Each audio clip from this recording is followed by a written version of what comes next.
everyone. Hello, everyone. We're just letting people dial in, and we'll just commence shortly. Welcome.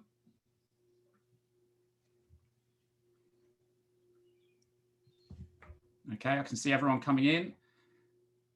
I may kick off. Hello, welcome, everyone. My name is Gareth Flynn. I'm the MD of the talent advisory business TQ Solutions.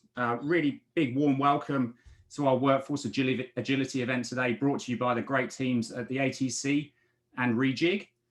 Before we begin, I would like to acknowledge I'm moderating this webinar from the lands of the Bunurong people of the Kulin Nation, and I'd like to pay my respects to their elders past, present, and emerging. I also acknowledge the traditional custodians of the various lands on which you are dialing in from today, and the Aboriginal and Torres Strait Islander people participating in this event. With this in mind, can I get you to familiarise yourself with the chat feature? Let us know where you're coming in from today. Where are you located? Tell us where you're based on the chat feature, please. Thank you. See some of these coming in already. Look, welcome today. What an exciting period of time we're in. We're all participating in a fascinating period of work and skills transformation. The way we hire, move, and upskill people is being disrupted and challenged, not only by the global pandemic and border closures, but the ongoing digitization and automation we're seeing in the workplace. More than ever, companies need to build resilience through greater workforce agility, the need for real-time visibility of their people and skills, and the need to be forward-thinking in relation to career development and learning and opportunity pathways. Many of you will be working in hyper-competitive labour markets, and the attraction and retention of talent is now, more than ever, a C-suite priority. And we firmly believe it's going to be this case for the foreseeable future. In our opinion, it's not time for underinvestment in enablement or to have a myopic focus on process and cost efficiency. Success is going to come to companies who obsessively focus on workforce skills development, workforce data and insights, employer brand and employee experience, particularly in the fields of career development and mobility, which we're going to really get into today. So with this in mind, I'd like to bring forward the panel, a wonderful panel of industry leaders to share their expertise on what workforce agility means, why it's so important, and how you can put workforce agility into action to make it a competitive advantage for your organization. So please join me in welcoming, first of all, Adam Malski, who's Head of HR and Transformation at Commonwealth Bank. Welcome, Adam. Thank you. Good morning. Also, Sarah Jordan, who was recently the Director of People Insights and Planning at Transport for New South Wales. Welcome, Sarah. Thanks, Gareth. And finally, Siobhan Savage, the Chief Executive Officer of Rejig, who's built the world's first independently audited ethical AI for a workforce intelligence platform. Welcome, Siobhan. Thank you. Just before we delve into some of the questions for the panel, a couple of housekeeping items. I've seen my chat feature's been buzzing. I've not had a chance to look at it where you're all coming in from, but you've worked out where that is. Please do use that throughout for general comments. If you do, however, have questions you want to pose to the panel during the course of the event, can I please direct you to the Q&A feature for those formal questions? There is also a raffle for those attending today. We're going to give some of you the opportunity to participate in an Ask Anything one-on-one session with the panelists. And we'll announce, the Rejig team will contact the winners of those prizes after today's event. And finally, we're going to run a couple of audience polls throughout the course of the session. We're really interested in some of your thoughts and input. And the first of those is going to be visible shortly. We're really interested in the following question. In the context of recent and various lockdowns throughout the country, how is your business responding to external hiring, internal mobility, reskilling, and restructuring? Where are you at? What are you up to? What are your thoughts in that? So that poll's live now. If you can maybe respond in the next minute or two. Okay, that's enough from me. Let's hear from the Brains Trust. Let's get started. So we've been hearing a lot about workforce agility and the fact that it's a competitive advantage, but let's try and break that down. I think I'll start with you, Sarah, actually. What does workforce agility mean in today's environment from an organizational perspective, and why is it so important today? Yeah, Thanks, Gareth. I appreciate it. So I think workforce agility is about being able to respond to change. So traditional strategic workforce planning tries to anticipate how many of a certain role we're going to need years from now. And I think the events of the last 18 months has really concreted, for me in particular, the fact that we don't know what the future is going to hold, and we don't know what our needs are going to be a few years from now. And I think that the nature of work, the impacts of things like automation and augmentation mean that it's going to get more difficult to predict the types of skill sets that we're going to need in the future. And I personally believe that if workforces and organisations are going to be able to respond to changing needs over time, it's really important to build agility rather than rigid structures around what it is you think you're going to need and a definite plan on how you're going to get there. During COVID, we saw some really extraordinary challenges for the workforces across everyone's business, realistically.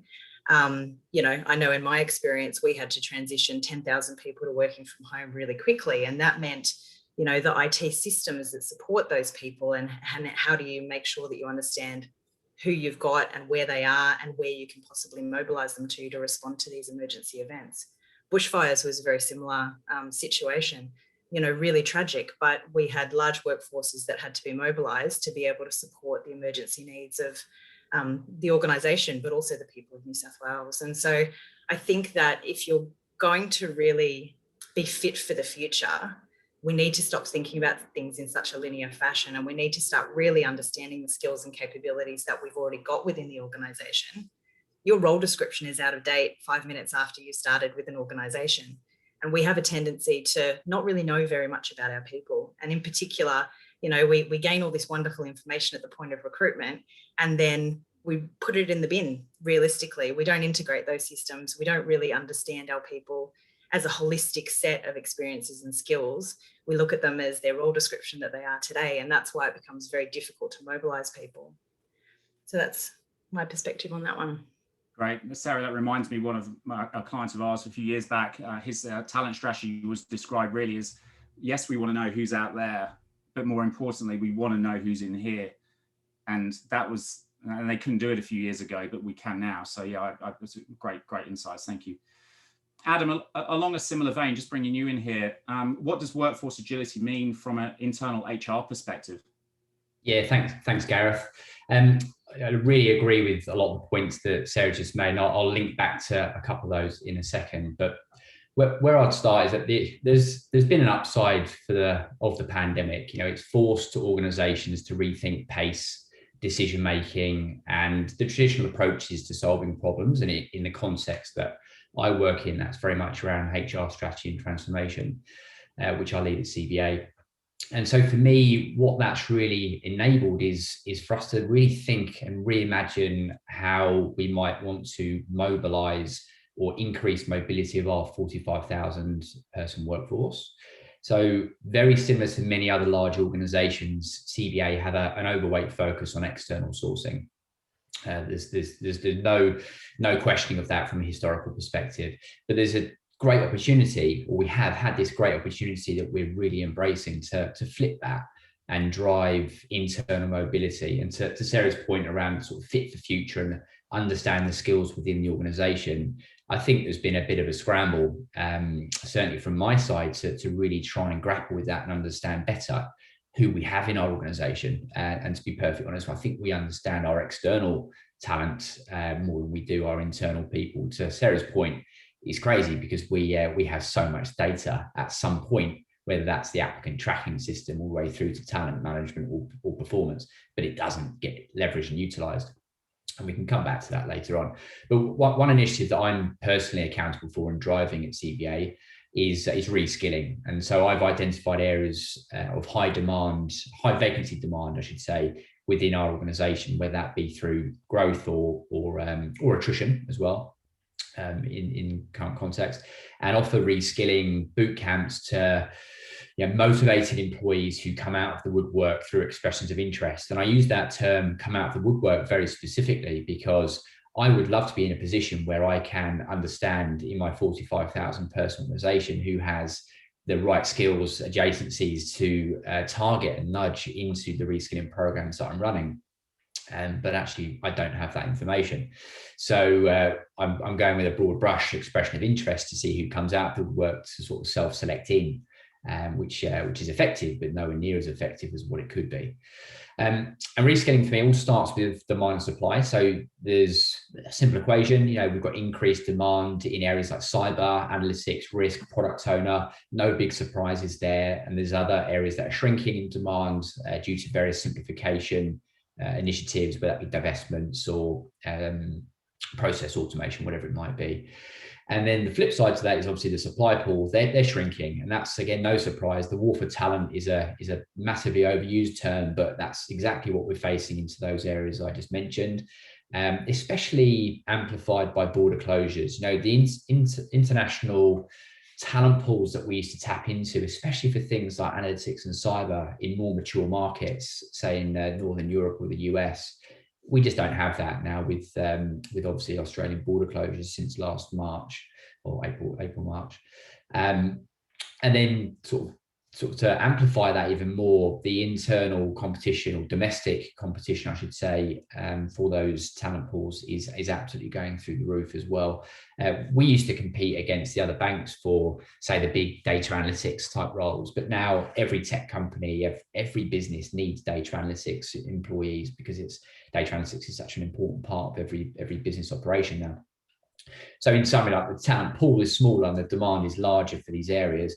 And the problem when driving innovation at pace at an organization like CBA is we need those people in those roles. So it's given me a great opportunity to say, oh, how do we rethink that? And it's given me the opportunity to really kind of drive workforce agility through initiatives like reskilling. And I'm just conscious that I'll give a couple of examples there to illustrate that. The first one will be an internal example, and that is where, as most people on this webinar would know, a lot of branches closed temporarily nationwide during the first lockdowns mid last year. As a result, that means that we have a lot of staff from our branches with great customer service skills who were essentially unused. So what we did really quickly was pivot those staff with the right training and systems mindset and support to move into our direct banking and financial assist areas to support all of those tens of thousands of customers who traditionally use the physical bank to do their banking needs, as well as the millions of other customers who needed the financial assistance support through the pandemic, such as loans and grants, etc. And then very quickly, an external example is we also partnered with Qantas. As most people would know, Qantas stood down and were certainly one of the first movers to stand down a lot of their staff during the early stages of the pandemic, and we were able to partner with them to take on a lot of their staff to move into customer service related roles. So for me, in summary, mobility internally is this great opportunity when I think about workforce agility. Sensational. Well, great. Lots of food for thought in there, Adam. Thank you. Adam shared quite a bit of insights there for those on the webinar. Please remember, if you want to ask specific questions on some of that, please use the Q&A feature. But yeah, some wonderful things in there. And I agree, Adam, one thing there that really resonated, we're working with a tech business at the moment, and we were asking them about their competition, and they just rattled off all these other tech companies. And it was, hang on a minute, you've got big retailers, you've got FMCG companies, every single person is looking for the same skills these days. Your competitor landscape's just changed enormously, and in this market, it's really tough. Siobhan, I'm going to bring you in here to provide a perspective on workforce agility from an employee's point of view. Can you give some opinion on what it means for an employee? Yeah, thanks. I mean, I think the change is accelerating really fast, right? What we're seeing is everything's going so quickly. For employees, who are impacted, like that CBA example of having to reshift, that's really scary. There's an element of this that's really scary, and as a society and as organizations, we've got a reason to help. Like we need to make sure that everyone has access to a meaningful career. And if folks are seeing on one side of the business that they're being stood down and let go, but then they jump onto a website and they see the thousands and thousands of jobs that are being advertised in their company, like imagine how that feels. I mean, imagine as an individual, in that moment when this is something that's so stressful for you, if you spent your whole career working your way into an opportunity and you didn't know that, that opportunity would be no longer required. So I think, firstly, we should always make sure that we're looking at how do we ensure a healthy transition. So in anything we do in any type of organization, there is an impact to the human, to their family, to their manager.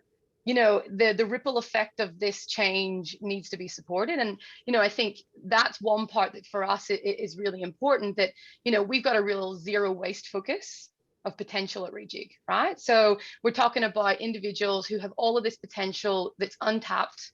And how do we make sure that everyone is able to access that potential and use it? Because if you've got really people that are using that potential, they're motivated, they're high performing, everyone wins in that scenario because your organization is thriving. But then in the flip side of the critical talent that's required, finding a job for them is easier in your competitors than it is internally. So you think of the example of Jane, who is looking about what's possible for her future in your company. For her, it's easier for her to talk to an external company or an agency about that opportunity and what that I could do there than it is in your organization. So you've got that two sides of why this is critical. We believe that, in my background was, head of workforce strategy for a very large engineering firm. And this was the thing that I was seeing playing out pandemic, pre-COVID. This was, we were seeing massive amounts of folks that were impacted by changes in technology in the construction sector. And we had to find new ways and put them to use and sort of repurpose them essentially. But on the other side, we had these critical talents that everyone was fighting over, that we weren't able to tell them, hey, there's this opportunity that we think you could be awesome for. There's probably a couple of gaps and a little bit of a ramp, but we're going to help you get there rather than you go to my direct competitor. So I think, in this, we always try to bring it back to that every time there's a change, there's an opportunity for a pivot.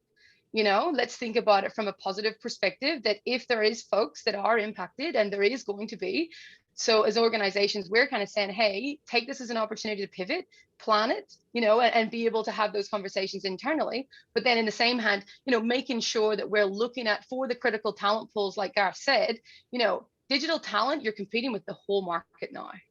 A tiny talent pool, and everybody, including us, are competing for that talent. So, it is really important that I think this is the conversation that needs to be brought right up to the C-suite, that it's not a nice to have, that this is finding talent in this market is the hardest thing that's ever had to happen. So keeping that talent is going to be even harder, because you'll never be able to replace it. So this is where I would kind of shape that thinking around in this discussion is, how do we look at moving forward with that sort of mindset and that flexibility, and how we think about sort of opportunities within inside our organization? Fantastic, Siobhan. And that's really topical. I've just had the results of our first poll. I'll just share those with you. Oh, thank you for popping on the screen. It's not going to get any easier, guys. So I kind of thought it was going to look similar to this, but I did think some companies were probably looking to potentially downsize. But I mean, that's next to nothing looking to shrink, and over 50% looking to hire more people externally. No one is pausing external hiring. Wow. I mean, it's hard out there at the moment. It's going to get harder. Okay, that's seatbelt on, everybody. Thank you for those that participated in that poll. There is a second poll we do want to ask now. It's a second question. So reflecting on the initial responses from the panel, we're just interested in your views on how mature your organization is currently when it comes to workforce agility. We've structured a bit of a kind of maturity model, 1, 2, 3, 4 levels for you to look at. But again, we'd be really interested to see where you are at in the journey of workforce agility. I'll let you guys respond to that in the next couple of minutes. Fantastic. Let's move on. So, we obviously now know a little bit more about the why. I'm really interested now in the how. How do we start to get workforce agility moving in action? What are the enablers? What are the foundations we need to build? What mindset shifts do we potentially need to consider so organizations can move forward with this strategy? there's a couple of really interesting areas here. And Sarah, I'm going to come to you with the first question, given where you've worked previously. I think there's some really interesting angles you'll be able to provide. And in the area I want you to focus on is, how does policy, legislation influence or play a role in workforce agility? Yeah, thanks, Gareth. Yeah, I think, workforce mobility is a little bit of a crusade of mine. I think I said that to you before, Gareth, that it's something I've been passionate about for a really long time. And I think where that comes from is that I've been in the public service for quite a long period of time. And what I would see is again and again, we would go out to recruitment and end up recruiting the people who were already known to us in the same area of the organization. And often it was a person who was already in that team that we were recruiting. I think the stats back in 2013, 2014, when we started looking at this, was 70% of the recruitment that the government sector was going out with ended up appointing a person who was known to that business, and in the majority of cases was already there within that agency, within that division of that agency even. And aside from the fact that it's such a waste and such a stress for people to be able to go through those processes in order to be appointed, if these people were already known to us, why were we wasting all that time and money? Think about the lack of productivity that we were seeing because of that. And I think that the other thing that was really affected me was watching restructures over and over and over again.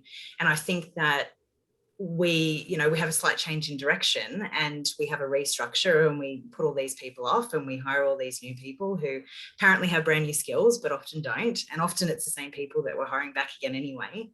But what that does to people, and to Siobhan's point before, the human impact of things like restructures.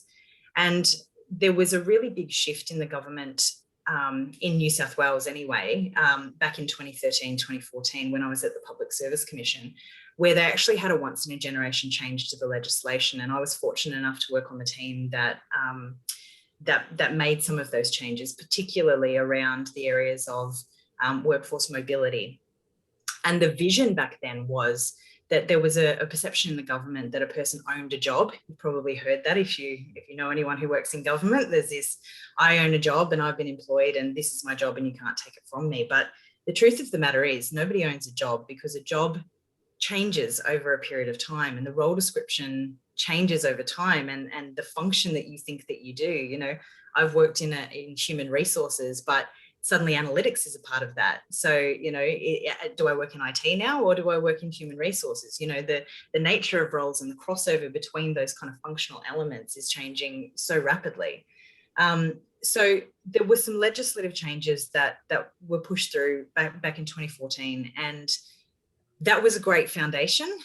But when I then went back into operationalizing that in other government agencies, I found that the legislative shift probably wasn't quite enough, and there was a big policy change and an attitude change that had to occur at the same time. I think that it's taken a long time for the government to really start to take advantage of those legislative frameworks. And one of the things that I did at my time in transport was really look at how we could run really individual focused mobility processes. And in our case, it was in the infrastructure space. So we had projects that were closing down. They'd been running for 20 years. People had thought that work would last forever, but the projects had to come to an end at some point. And we were losing talent, and retention was a huge problem. So we started to look at how we could mobilize talent, and it was incredibly challenging. And we found that policy was a huge issue. Culture was a huge issue. Trust in the process was a huge issue. And I think Adam maybe made a point before about that you're starting this process around reskilling, around that self-selecting in. And I think that that's really important, that this has to be something that's employee-led. As we've then started to use more sophisticated non-spreadsheet versions of the way that we mobilize people, I think the big challenges there are around the unions getting quite nervous about what this means for our people. Unions are there to, they hate restructures. They know the damage that this does to individuals, and they want people to have secure employment. And there is a lack of trust when it comes to these things, because I think there's a tendency for us to make this something that's organisationally led rather than individually led. And I think the key to getting this right is really about making sure that you have early engagement with the unions, you're really clear that this is something that's in the best interest of the individual and that they have control over the process. You know, everybody wants to be seen as an individual, not as a role title that they have performed in.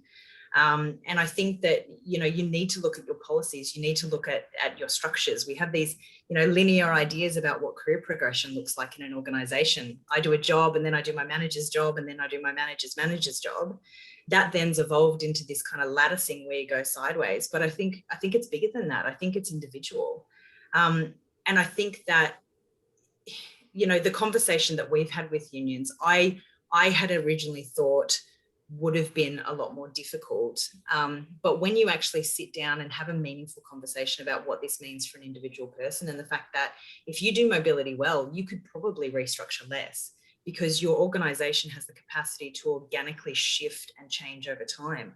And, you know, the structures around how teams are set up, even these sorts of things become much more flexible once you have a really good practice around mobility. But if you don't get that foundational stuff right, if you can't start to shift, you know, the policy frameworks, the legislation, if you don't start to have those conversations from an industrial perspective, the rest of it's all nice to have, but you've got these really hard limitations. And it's something that I know New South Wales government is struggling with at the moment is, you know, what are the things that are creating barriers, and is there any way that we can start to shift those? Fantastic. Sarah, that's a great response. Thank you. I wish you well in your crusade. It's a very good word for the landscape you've just described. Watch out, world. That's right. Adam, I'm really interested in a different perspective from yourself. I mean, obviously, this is to get mobilization on this. How do we get leaders bought in? How do we think about culture and changing culture from an organization point of view? That's a great question. I'd reference back to one of your earlier points, Gareth, around mindset. I mean, mindset has been such a massive part of getting reskilling and mobilization off the ground at CBA. I think about kind of the world that we work in, say in the white collar industry versus blue collar, where, you know, 3 to 5 year lead time of closing down plants or manufacturing operations, with a really nice kind of clear runway, and then a very clear set of sort of steps to find people new jobs. In a company like CBA, I think everyone understands what reskilling is and mobilization of talent would be and the upside to it. But there's been a lot of things that have been in place, or blockers in place, that you know, I think have been the biggest challenges for me to solve. So I'll step through those. So I see 3 kind of key groups. The first one is like the chairman, the CEO, and our sponsors of the programs.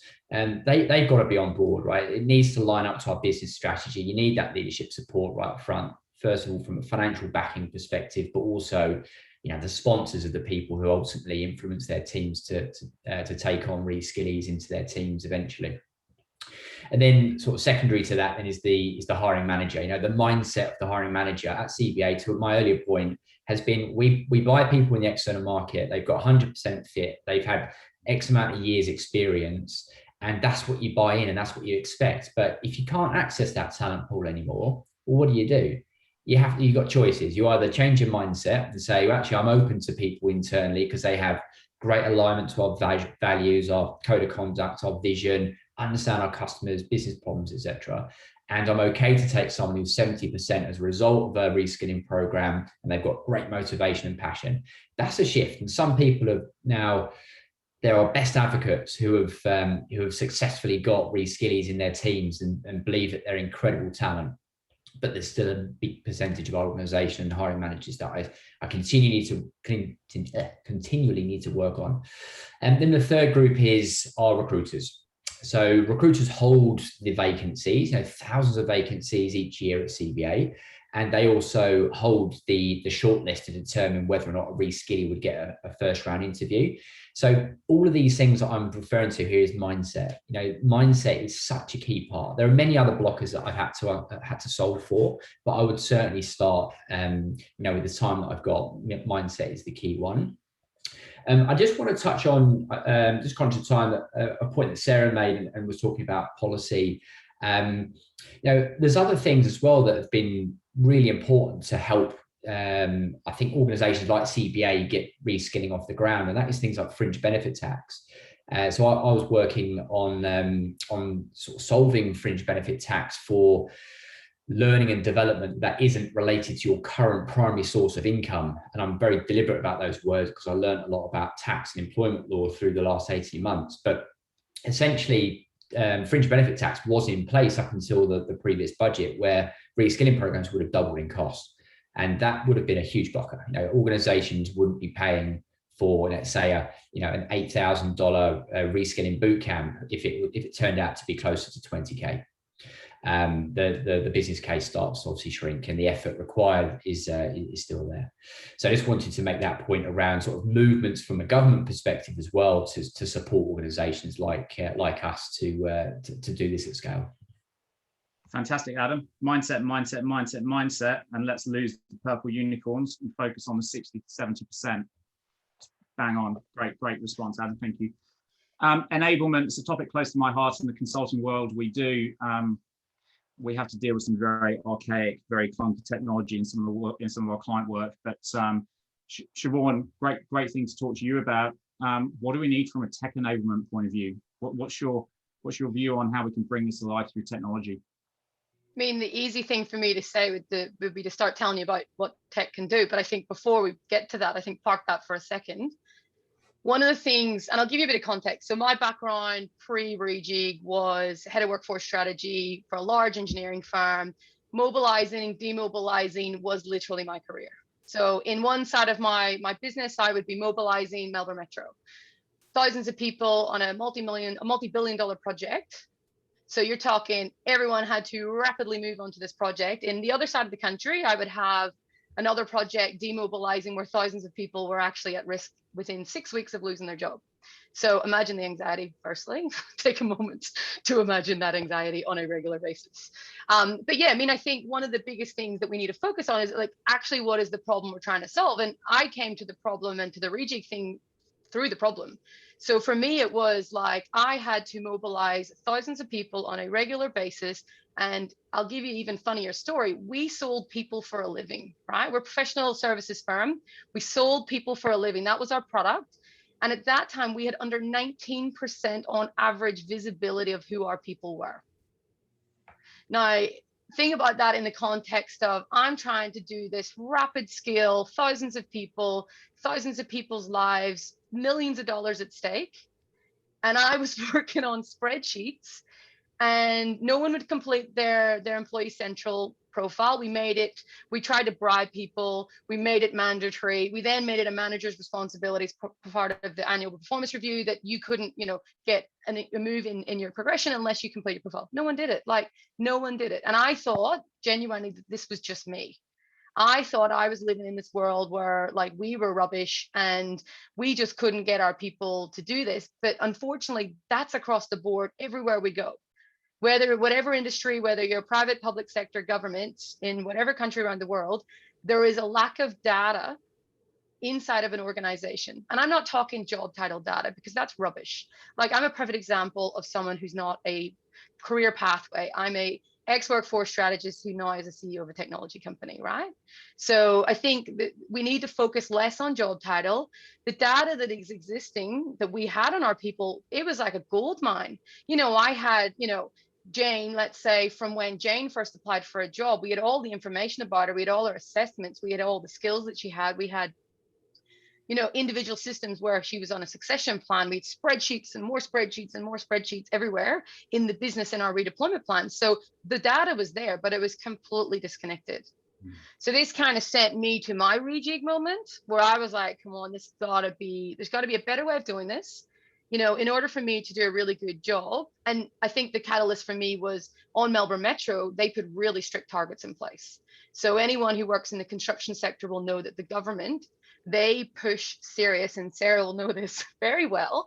If you win a major project that's worth, X billion dollars, from a government perspective, you are responsible to make sure that you do good with that money. You're not just taking the money, that you have to find folks who are impacted from the market and turn them into something else. So the Victorian government have what's called a major project skills guarantee. 10% of your workforce hours needed to be made up of a job that was no longer going to be required in the future.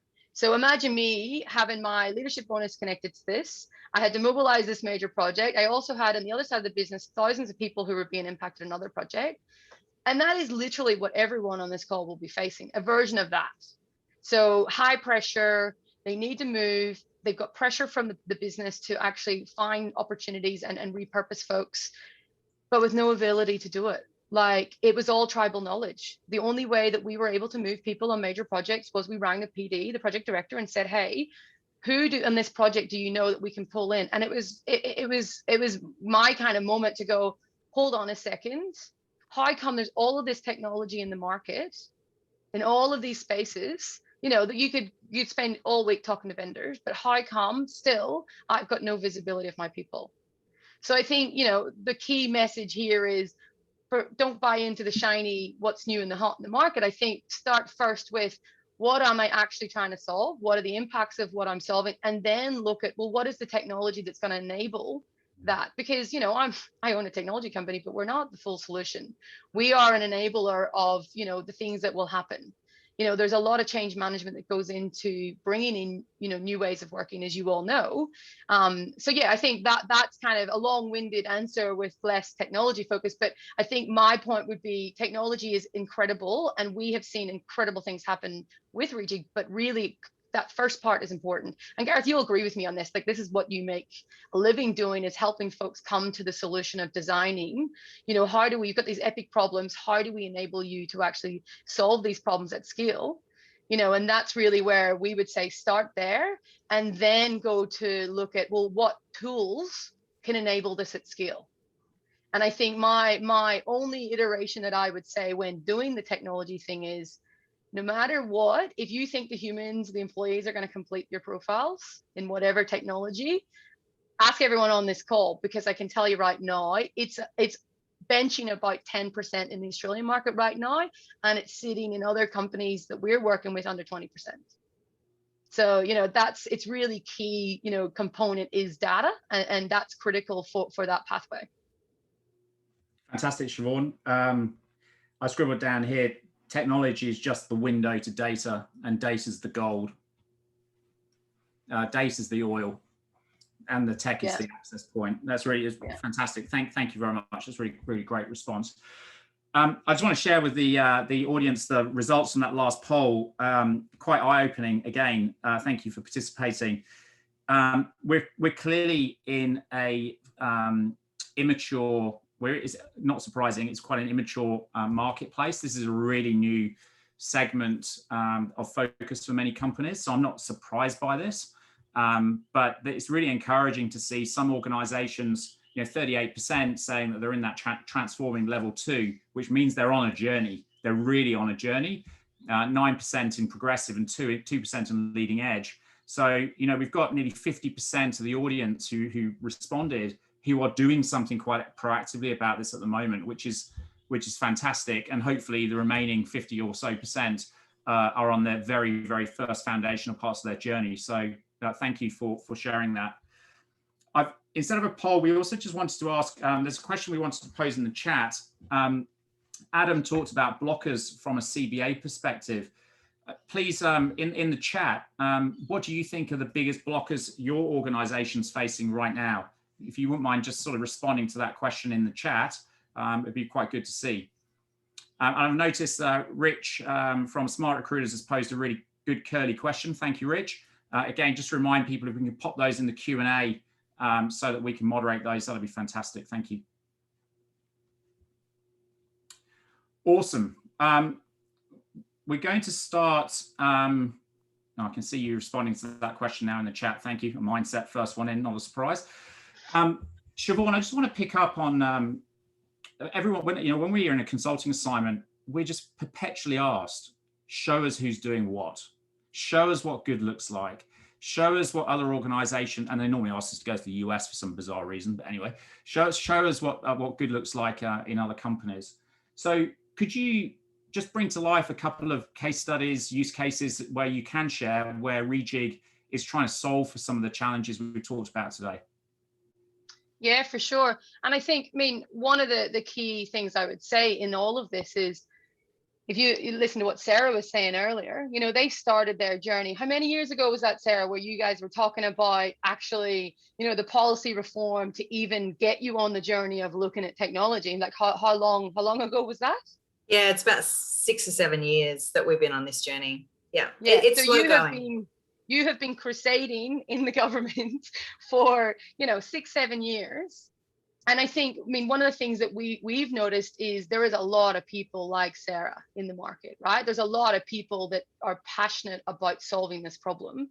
And I think now what's happened is, you know, COVID has accelerated at the C-suite level that how come that was so hard? You know, why was that so hard? And we can never allow that to happen again. You know, we can never have a situation where, you know, we have no visibility of our workforce. So, you know, where we're seeing really sort of high end, sort of forward leaning thinking is, I mean, particularly in the government, like that was such a joy for us to watch and to get to hear Sarah talk about that and seeing sort of moving in practice, you know, that whole idea of like moving the policy, but also putting the human right in the center of that, right? You know, that we hear the government talking about everyone has the right to feel seen and heard. You know, and that's the language that is used across the government, which is incredible, right? Like it's all about making sure that that individual is not impacted. We also see examples of, you know, industries that are going to be impacted through automation. You know, they've had to adopt. So they are adopting. They've tried lots of other things before. They know that the manual input is not working from their employees because they've tried and spent millions of dollars on different things to try and do that. So we are seeing in professional services, in retail, you know, in areas that are looking that there is a lot of automation or, you know, restructuring like in the banks, we are seeing folks now starting to really take this seriously. But I mean, a use case of rejig in action, I mean, we worked with the folks in KPMG and we were seeing that during COVID, you know, that they used systems but didn't have visibility of their people. And, you know, Brent Hills is incredible. If anyone doesn't know him, he's awesome at KPMG. And, you know, what his vision was is we want to bring everyone to life. We want to see everyone who's across KPMG, not just about what they've done, but what they could do. And that was back to Adam's point around the mindset, shifting it away from what someone traditionally has done. Just because I've been a financial planner doesn't mean I couldn't do something else that was similar, and the ramp time is really short. So we've seen examples of that type of thinking. And, you know, it starts with the individual leader and the teams thinking like this, and Rejig then enables it. You know, like we're coming in and we're saying, well, you want to give full visibility of your whole workforce? We do that automatically. You know, we'll go through all of the data that exists on Jane. We'll find everything we know about her. We'll find everything that she's done while with you, what learnings, what projects, what gigs, you know, we collect all that information. And then we look at, well, what could she potentially do next? Because, you know, we've mapped massive amounts of big data publicly. So we can see, you know, people like Jane typically end up here. Or an example where we're looking at transitioning, you know, where is folks that are impacted that we've seen successful transitions? And we're now guiding those folks and those companies around, well, this is what they could do next. So I think, you know, it's a really exciting space, and Gareth, you and I are working closely together on other things at the moment. And I think it's really exciting that customers now are seeing the bigger picture, that they're now looking at, you know, key here is data. And it's then what you do with the data. And, you know, weaving back in Sarah and Adam, it's the mindset, the policy. And what we also believe heavily is that union involvement. You know, you're dealing with people's lives here, their families, their livelihood, and society as a whole. And, you know, what we're seeing is definitely this whole situation where, you know, it's a pretty incredible place to be from a Rejig perspective, where what we do has a win-win-win impact for every single person we touch. Whether it's the employee, whether it's their family, whether it's your company, whether it's the taxpayer, the unions, you know, when you do this type of thinking and you move to that sort of flex mindset, that everybody actually wins from it. And that's, you know, that's where it's actually like a good fight for everyone to be fighting, right? Because, you know, like it's actually, you know, you're going to get out of bed for how many years, Sarah? 7 years, and fight this fight. But, you know, the output is, and the impact is high. Fantastic, Siobhan. That's a great response. I really appreciate that. I love the win-win-win slide you have there as well. Looking through some very familiar names in the chat. Thank you for responses. Mindset, EBA, policy, mindset, hiring leaders. I mean, all those points we talked about have come up extensively in the chat to reinforce obviously what you've talked about. So I hope some of you that win the raffle who get to have one-on-ones with Adam and Sarah can really pick their brains on some of the things they've faced into. A question for Adam and Sarah before we move to the formal Q&A section, which we do want to get to. So keep these responses reasonably tight, Adam and Sarah. When you're thinking about the technology platforms that will give you the data to give you the strategy for workforce agility, what are some of the things you think about, or some of the functional requirements you think about that are critical to get the right tooling in place to bring this strategy to life? Sarah, I may go to you first. Yeah, I think for me, some of the important things are, I spent a lot of time with my previous teams really investing in quite structured job family frameworks. And I think the thing that I've learned is that's great for a learning, but it's not practical.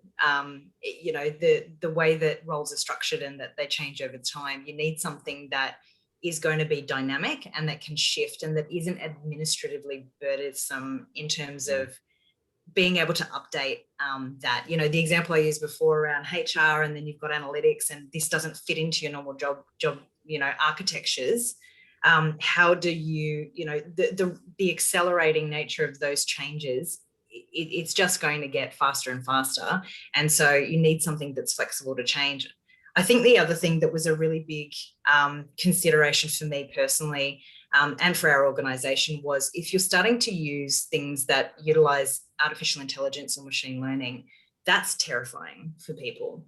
And it's terrifying because you don't really understand how the technology works necessarily. But I think also that there's a huge risk with some of the products that we've seen in the market to date that use machine learning, that you can actually hard bake in some bad practices, because the way that these products tend to work is that they will replicate what good looks like in your organization. And if good looks like we hired 10 of these people who all fit this particular demographic or age group, or you know, came from the same educational institution, well, that's great, because it can give you some clues in terms of, you know, where likely skills might come from. But it really shuts down that transferability. And I think that you need to be very careful when you're looking at machine learning in the talent space, that you aren't accidentally doing something that is actually going to do more harm than good in the long run. And I mean, it's no worse than our current practices, of course. You know, there's innate biases in, you know, in any kind of human-led process. But I think that that's something that our organisation in particular was very conscious of when we were looking at technology in this space. Fantastic, Sarah. Thank you for those couple of areas. That's fantastic. That's really good. And that job architecture one comes up time and time again. People being blocked by the fact that they think they have to adopt a rigid architecture when they're moving forward with this strategy. So interesting comment. And ethical AI equally is important too. Adam, thoughts? Look, conscious of time, the only thing I would just echo to Sarah's points is around the two things: access to quality data to make informed decisions. That's critical for us. We're working off of very manual processes at the moment. And then just to re-emphasize that ethical AI component, I mean, as an organization like CBA, like most organizations, especially large ASX organizations, we've got really clear inclusion and diversity targets for many reasons. And the ethical AI component is just, the AI component is both daunting but exciting, that the ethical AI de-risks that tremendously by just giving us a really, really good level of comfort that any decisions that will be made will be informed by an AI tool that is supporting our inclusion diversity needs. Great, thank you, Adam. I'm going to keep going with you, Adam. There's a question that's come in from the audience, which is directed at you specifically around that FBT comment. Can you confirm whether FBT is no longer an issue because the regulation has changed? It's just a clarification question. What I have done in the background is I've just sought the exact words so that I'm not misquoting anything. So very sensible. Yeah, that's right. But what we can do, I'm sure after, is I can share the link to the to the actual legislation. So the actual words were the FBT changes to provide employers with an exemption from fringe benefit tax if they provide training or education to a redundant or soon to be redundant employee for the purpose of assisting that employee to gain new employment. Now that for me is what reskilling is all about. I've also got some other initiatives that fall under this as well, but that was passed at the Senate back in June, and the legislation commenced from the 1st of July 2021, so this month. Awesome, well prepared, thank you. There's a really curly question that Rich Lewis Jones from Smart Recruiters has posed, which Siobhan is going to come your way. Rich. So you can blame Rich for this one. Long question, but essentially he's saying, there's going to be a great resignation, which will ramp up significantly when borders open in 2020 something or other. And obviously we're in the midst of a great rehire phase at the moment as well. So we've got great rehire and great resignation, which are going to cause a bit of turmoil. And his question is, how would you advise businesses on where to prioritize their time, energy, and budget when both attraction and retention are looking to be equally as challenging? And do you see this prioritization shifting when we return to normal?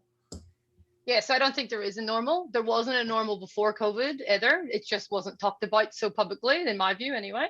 I think there's again, back to the rejig, zero wasted potential or zero waste inside of an organization. If you think about the whole talent acquisition team and the folks that look after mobility and management all working in silos, that's your biggest blocker, right? Your biggest blocker is these folks are running two separate processes for the same outcome. So one of the first things I would say is back to, I think it was Adam's, mindset change, ways of working change. We need to find a way to make our TA folks and our talent management folks come closer together. And how you do that is you enable them to be working off the same level of information.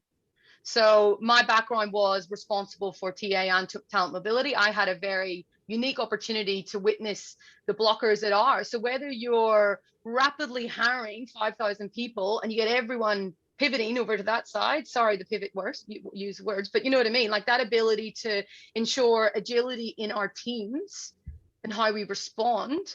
Or if, for instance, we then need to quickly, move folks around because there's impacted, I think, it's creating that mindset in the team is the first and foremost thing that I would focus on. And then you need to look at your technology. Now is your opportunity. I don't think if we go through this process again, C-suites and leadership teams will be kind of okay with us as HR leaders if we don't get this right now. This is our second warning now, this current situation that we're all in. It's strike two. So at what point do we get the money to invest in changing how we work? And also enabling our folks with, tools to actually free them up to focus on that strategy, that thinking differently, and take away all of the crappier parts of their job, which they're spending time wasted, and then the wasted time between teams. So really long answer, because it isn't just a simple throw in rejig and we solve that problem.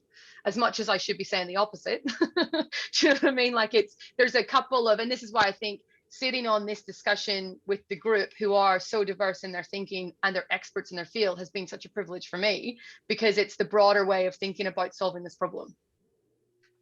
Okay, fantastic. Thank you. There's a great question that's come in as well from Liz Bland. Hey, Liz, how you going? And I'm going to direct this one, I think, to Sarah. So Adam talked to needs to focus on C-suite hiring managers and recruiters. What about the employees themselves? There's a mindset shift that's often needed at the employee level to help with their understanding and engagement from a workforce agility perspective. At the moment, that a lot of people are just resigning and looking externally without thinking about internal. So how do we work on the employees? Yeah, I think it's a really good one. And this is something that I saw in my most recent role. So when we were starting our mobility program, I probably shouldn't say this, but it actually took us as an organization 12 months to get our first person to move when we started the program. And in fact, it was starting to get to the point where I think we were having some concerns around confidence from management that we could actually get this thing off the ground. And I think my reflection on that, and this was some years ago now, I think my reflection is that we'd created all these really great policies, but we had forgotten that there's a human at the end of the line here, and that person has concerns and desires and interests. And so I actually did something quite unique, and we actually hired a marketing person to sit within our mobility team. It's a little bit of a unique strategy, but this is the whole thing about mobilization, right? Using these skill sets across different teams. We hired a marketing person who came into the team and said to us, you've designed a very lovely process and a policy, and there's a very nice fact sheet, but the truth is that you haven't created an experience for the individual. And so what he taught us is that we really needed to engage with people at a human level and say to them, you know, we see you, we understand what your hopes and dreams and desires are, and we'll help you work through this process. Now, for us, it was a huge barrier because people had this perception of, well, I own a job, and if I move out of my job, what does that mean for me? And does that create a level of instability for me because I'm, you know, relinquishing is the word that they use, but it's really, I'm giving up this job that I had a level of comfort in order to gain something better. So we needed a couple of people to kind of take that leap. And there was lots of kind of, you know, coaching and support and lots of really person-centered communications to get those first couple of moves. But as soon as we had that mind shift in ourselves, that this isn't a policy that the organization is, you know, is getting you to do something. This is, you are making a choice, and we are empowering you to make that choice. We suddenly started to see that there was a huge volume of people who were suddenly really excited about this. And then you take those cases and you amplify that voice by, you know, communicating those case studies and those stories about, hey, you know, I was going to be unemployed and I was able to mobilize myself into another career, and I'm really happy, and it was a great process, and I feel really good about that. You need a couple of people to take that first leap. And I think, don't underestimate how difficult this is. It's not a simple thing for you to do, particularly when, you know, to Adam's point, the whole mindset shift that's required for this. It's really critical that you are tenacious and persistent, and that you take time and realize that this is a change that is going to take some time in some organizations. If you haven't started this journey, you have to now, because if you don't start now, then it's going to take you forever to get there. You know, I know we sort of joke about this, 7 years working on this concept. It's taken that long to change, you know, the minds of the people that we've been working with. Now, I think the time's right that everyone's feeling the need for that shift now. But if you don't do it in a way that that human individual feels in control of their own career, if they feel like this is something that is being imposed upon them, you will not get engagement, and you will not be successful in your mobility programs. Fantastic. Thank you. I'm really conscious of time, and I want to be respectful of people getting on to 12 o'clock. There's a couple of questions we've received from Claire. Hey, Claire and Michael. We'll get back to you afterwards. Just as we wrap up, Siobhan, couple of words, really short, top tip, top takeaway. What's the key takeaway from today from you? I would say zero wasted potential as a way forward from now on in businesses and in people. I love zero. I love that concept. Fantastic. Adam, your kind of top tip and takeaway? Workforce agility and mobility is possible. Phenomenal. Hope, fantastic. Sarah? Get to know your people, not just as their role title, but them as individuals and all the things they bring to the table. Hear, hear. Fantastic. The human in the room. And I would just like to say data is the new oil, and we need the technology to unsurface the data is the key thing from me from today. Look, I'd like to thank a wonderful panel. Thank you, Siobhan. Thank you, Sarah. Thank you, Adam. Thanks to the guys at the ATC and Rejig for coming together and bringing this event on. I hope that's been informative for the audience. I hope you've taken a lot away from that. And thanks for attending, everyone. Thanks, everyone. Thanks, everyone. Thanks, see ya. Bye-bye.